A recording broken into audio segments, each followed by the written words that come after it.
Hey everybody, welcome to the channel. My name is Jason and the channel is The Everyday Card Collector. In today's video, we're going to discuss 3 local heroes to the Chicago area. I'm going to show a few items with regards to these heroes. One of them was actually a gift, so I'll discuss that as we're showing the gift and just kind of discuss these 3 particular athletes within the Chicago area. Kind of go into detail as what they meant to these Chicago teams.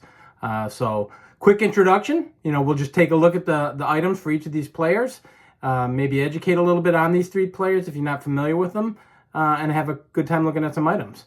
So let's get into it.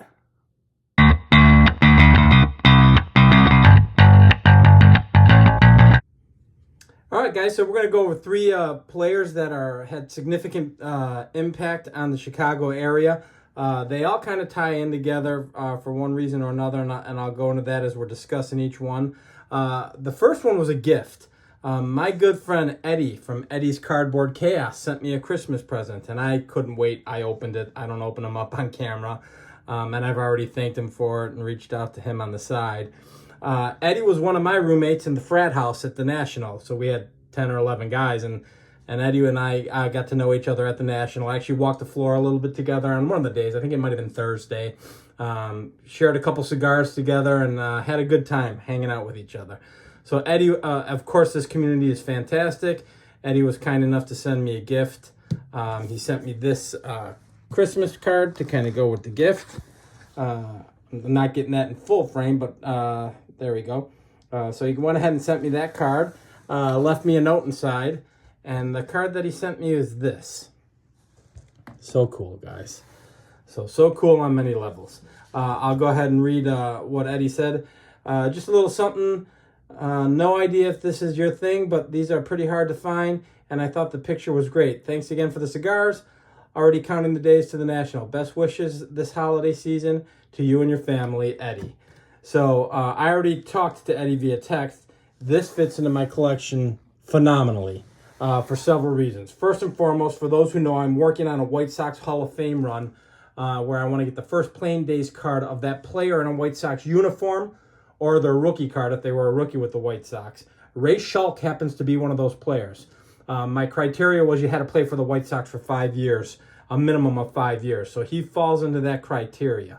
Ray Schulk, he's in the Hall of Fame, got in the Hall of Fame in 1955. And I have a running joke with Dom from Staven Sports Cards. He just thinks that based on Ray Schulk's number, he has no business being in the Hall of Fame. And if you look at his offensive numbers, Dom has a very valid point.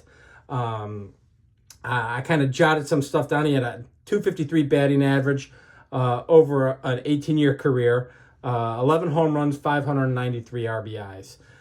He played 17 of his 18 years with the White Sox. So listening to those numbers, you would say, how the heck did this guy get into the Hall of Fame?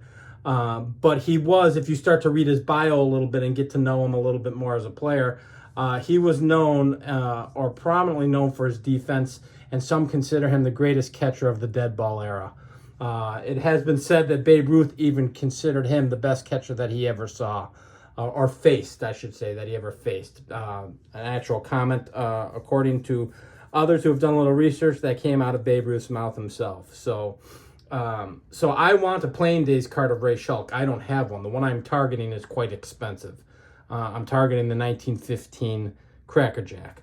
And as we all know, if you guys are in the hobby at all and you collect vintage Cracker Jack cards, are pretty expensive. But unbeknownst to me, Eddie surprised me with this, and this thing is awesome. I love it for several reasons. First and foremost, it's not a common set. It's not your Topps or Bowman. And as you guys know, if you've been watching me lately, I'm kind of diving into the quote-unquote oddball stuff a little bit more. This is a 1976 Motorola Old Timers card, and there was a set. And it's not really expensive. I did some research on it. But look at how beautiful that card is. And from what I can tell, from what little bit of research that I did, this was, you would get free data. These were almost like coupons for free data. And I don't know, when we say free data, most of us would think cell phones. Well, this is since 76, so I don't know if this was data for companies or exactly what it was. I think John Mangini was kind of in this industry. Maybe if he sees this, he can shed some light on it. Maybe it is cell phone data when maybe they were first coming out, but I don't, in 76, I was 3 years old, so I wouldn't know. I kind of remember cell phones coming out in the early 80s and Motorola being a big part of that. But regardless, or I should sidestep that and talk more about the card itself. Beautiful border, beautiful image. Couple other cool things about this. I have never had and never used any of these Mag Pros. And again, I'll pump John Mangini's video again. He interviewed a couple people from Mag Pro last night on Thursday night on his channel, On With John. And this is one of those Mag Pros, and Eddie's got his own personal label on it, which is cool as heck. So I'm always going to know that it came from Eddie. I'm always going to know it was Christmas of 2024. And that is just a phenomenal piece within itself. The label, the Mag Pro, the card.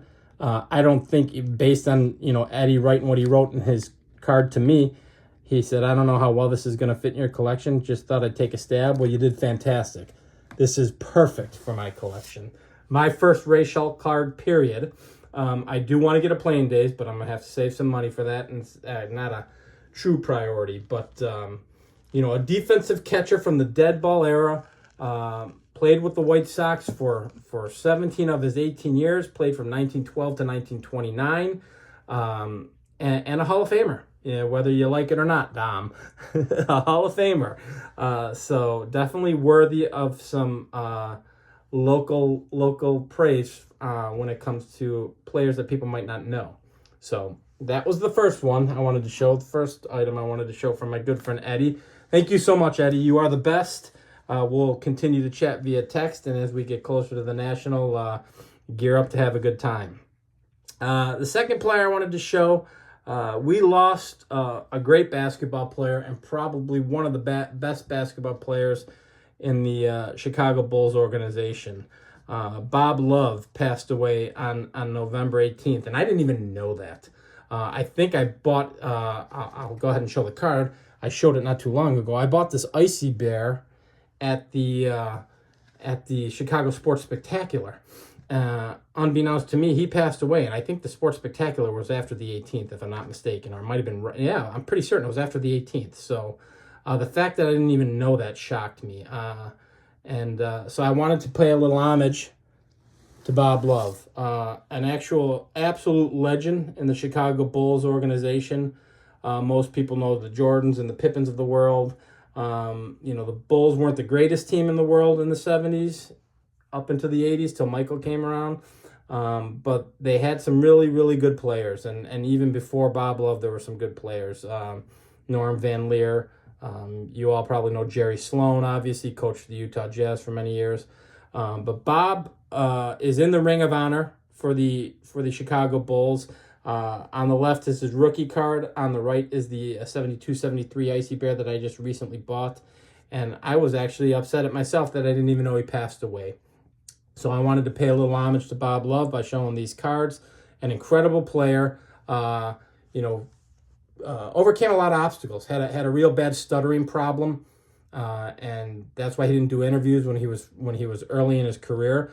Went through speech therapy and kind of overcame that, and actually became a really good public speaker and was part of the Bulls organization for a long, long time. So just a great player.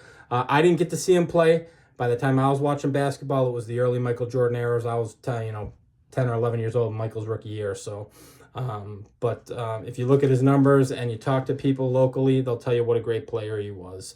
So a little homage to a gentleman we lost that not a lot of people might not know about. And the reason I found out about that is because we lost another Chicago legend yesterday, and they kind of put them both on the news. We lost Bill Melton. Bill Melton. White Sox player for many years. Third baseman. This is his autographed ball that a buddy of mine got for me. And then that's his 74, right? I believe that's his 74 Topps card. 10-year career for Bill Melton. All of it, I think, with the White Sox, but 1 or 2 years. I didn't get into crazy stats, guys. He predominantly known for playing third base, did play a little first and a little right field. Lifetime batting average, again, .253, same as Ray Schulk. Now, obviously, Bill Melton's not in the Hall of Fame. 591 RBIs, 160 home runs throughout his career. He did make one All-Star team, and in 1971, he led the American League in home runs with 33 home runs, a whopping 33 home runs. Led the American League. And I believe, if I'm not mistaken, I didn't look it up, but I think he was tied with one or two other players. So it was 3 players, if I'm not mistaken, that had like 33 homers that year for the American League. Yeah, another ambassador for the White Sox. He did a lot of commentary for the White Sox later in his life. Did a lot of radio, did a lot of TV. From all accounts that I have been told by people who have met him, just a fantastic guy. So I wanted to pay homage to him. He's not a Hall of Famer. He's not a superstar. But, all of these players need a little recognition for what they did for our teams. And he was a great ambassador and player for my White Sox, so he definitely deserves a little recognition. So I wanted to make a quick video, guys. Get that out there. Thank Eddie for the wonderful gift. Thank you so much, Eddie. Pay homage to 2 legends in Chicago that we lost recently. And, just kind of maybe educate you guys a little bit on players you might not know about. Until the next video, guys, if you enjoy this kind of content, please feel free to like and subscribe, and we will talk on that next video. Thanks for jumping on, everybody. Bye-bye.